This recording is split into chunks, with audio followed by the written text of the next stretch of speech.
Dictionary. आज के video में हम देखेंगे वॉल्यूम एनालिसिस कैसे करते हैं। आप लोगों में से बहुत से लोग वॉल्यूम यूज करते होंगे अपने प्राइस एक्शन एनालिसिस को कंफर्म करने के लिए, और बहुत से लोग नहीं करते होंगे। बट अगर आप प्राइस एक्शन में वॉल्यूम का यूज नहीं करते हो तो मेरी बात मानिए, आप एक बहुत यूजफुल चीज को अवॉइड कर रहे हो। जैसे volume without price action incomplete है, वैसे ही price action without volume incomplete है। क्योंकि सपोज अगर कोई कैंडलस्टिक पैटर्न फॉर्म हो रहा है और उसमें वॉल्यूम नहीं है, तो वो कैंडलस्टिक पैटर्न कभी भी फॉल्स हो सकता है। तो आज के वीडियो में हम सीखेंगे कैसे हम वॉल्यूम को प्राइस एक्शन के साथ कंबाइन करके ट्रेड ले सकते हैं। So first of all, what is volume? Volume क्या है? वॉल्यूम का मतलब होता है the total number of shares traded in a specific time period. Suppose हमने डेली टाइम फ्रेम सेट किया है और जब हम चार्ट पर वॉल्यूम अप्लाई करते हैं तो ये कुछ इस प्रकार दिखता है। हमारे पास कुछ बार सामने आते हैं, तो एवरी सिंगल कैंडल 1 डे का है और उसके साथ एक वॉल्यूम बार है। तो ये बार बताता है उस एक दिन में कितने नंबर ऑफ शेयर ट्रेड हुए हैं। अगर टाइम फ्रेम 1 आवर का होता तो ये बार बताता कि 1 घंटे में कितने नंबर ऑफ शेयर ट्रेड हुए।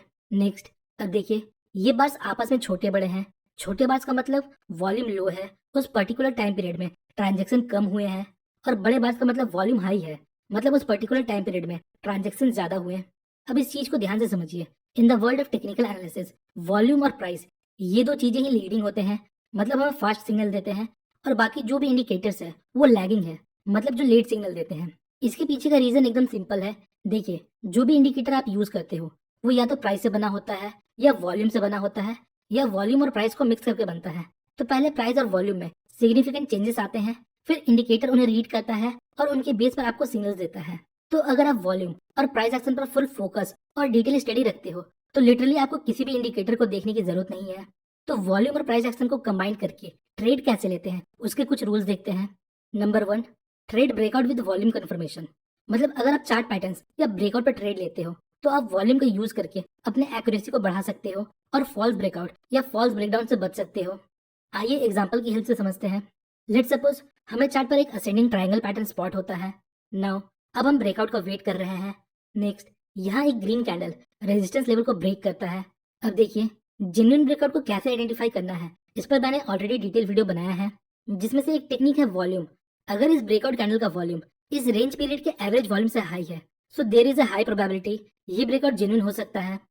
नेक्स्ट, यहाँ देखिए, ये हमारा रेजिस्टेंस लेवल है। चूंकि प्राइस इस लेवल को हिट करता है और यहाँ से रिवर्स हो जाता है। अब देखिए, प्राइस वापस इस लेवल को अप्रोच करता है और रेजिस्टेंस लेवल को ब्रेक कर देता है। अब इस कैंडल को देखिए, हम लोगों में से बहुत से लोग कंफ्यूज होंगे। इस कैंडल को देखकर हम सोचने लगेंगे क्या ये ब्रेकआउट हुआ है या नहीं हुआ, क्योंकि इस कैंडल का फॉर्मेशन ही कुछ ऐसा है, और हम इस ट्रेड को अवॉइड कर देंगे। बट आगे देखिए क्या होता है, मार्केट इसी कैंडल के ब्रेकआउट पर ऊपर चला जाता है। तो ऐसा क्या था इस कैंडल में? आइए इस कैंडल का वॉल्यूम एक बार देखते हैं। इस कैंडल का वॉल्यूम एवरेज कैंडल के वॉल्यूम से ज्यादा है। देखिए, जब बिग प्लेयर्स मार्केट में बाई करते हैं तो वो ये ध्यान रखते हैं कि कैंडल बड़ी ना बने, उसके लिए जितनी क्वांटिटी आती है ये एब्जॉर्ब कर लेते हैं, जिससे कैंडल बड़ी नहीं बनती। पर जब ह्यूज क्वांटिटी एक्सचेंज होता है तो वो अपने फुटप्रिंट वॉल्यूम पर छोड़ जाते हैं। So price can be manipulated but volume can be manipulated. मतलब जो बिग प्लेयर्स है वो प्राइस के साथ छेड़छाड़ कर सकते हैं, बट वो वॉल्यूम के साथ छेड़छाड़ नहीं कर सकते। आइए अब नेक्स्ट पॉइंट को समझते हैं। अगर हमें प्राइस एंड वॉल्यूम में डाइवर्जेंस देखने को मिलता है तो मार्केट में रिवर्सल हो सकता है। इसे हम 4 केसेस की हेल्प से समझेंगे। केस नंबर 1, प्राइस बढ़ रहा है और वॉल्यूम भी बढ़ रहा है। केस नंबर 2, प्राइस बढ़ रहा है पर वॉल्यूम घट रहा है। तो इन दोनों में क्या डिफरेंस है? अगर हम वॉल्यूम इंडिकेटर नहीं लगाते तो हमें दोनों में सेम प्राइस एक्शन देखने को मिलेगा। यहाँ भी price high and higher low बनाता है और यहाँ भी।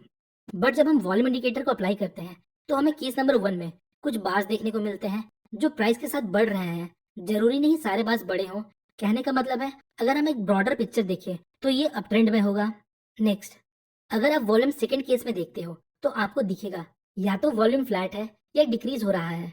तो इन दोनों में डिफरेंस क्या है, हमें इससे पता क्या चलता है?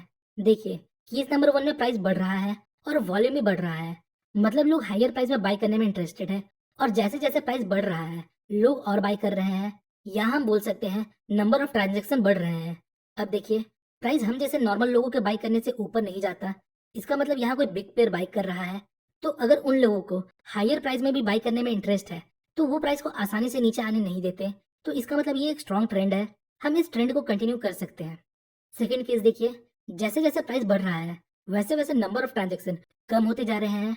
सपोज जब प्राइस 500 का था तो इतने नंबर ऑफ ट्रांजेक्शन हो रहे थे, और जैसे प्राइस 550 होता है नंबर ऑफ ट्रांजेक्शन कम होते जाते हैं। इसका मतलब ज्यादा लोग यहाँ महंगे में खरीदने में इंटरेस्टेड नहीं है, बट इसका मतलब ये बिल्कुल नहीं कि ये बेरिस है, ये एक वीक ट्रेंड है।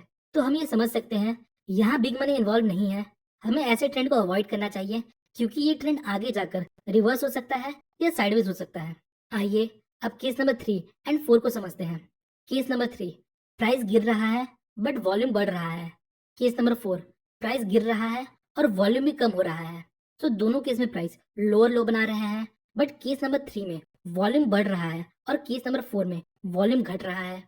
मतलब केस नंबर 3 में जैसे जैसे प्राइस घट रहा है, लोग और भी ज्यादा सेल कर रहे हैं। मतलब जो बिग प्लेयर्स है अभी भी सेल करने में इंटरेस्टेड है। मतलब ये एक स्ट्रॉन्ग डाउन ट्रेंड है। और केस नंबर 4 में वॉल्यूम डिक्रीज हो रहा है या फ्लैट है। मतलब जैसे जैसे प्राइस घट रहा है, लोगों का सेलिंग इंटरेस्ट खत्म होते जा रहा है।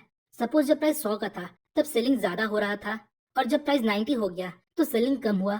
इसका मतलब बिग प्लेयर्स अब इसे और नीचे ले जाना नहीं चाहते। तो यहाँ से प्राइस या तो साइडवेज चला जाएगा या ऊपर चला जाएगा, क्योंकि जो प्लेयर्स मार्केट को गिरा रहे थे अब उनको मार्केट को गिराने में और इंटरेस्ट नहीं है। तो ये ट्रेंड यहाँ से रिवर्स हो जाएगा। तो होपफुली आपको ये चार्ट समझ आ गया होगा। आज के वीडियो में इतना ही।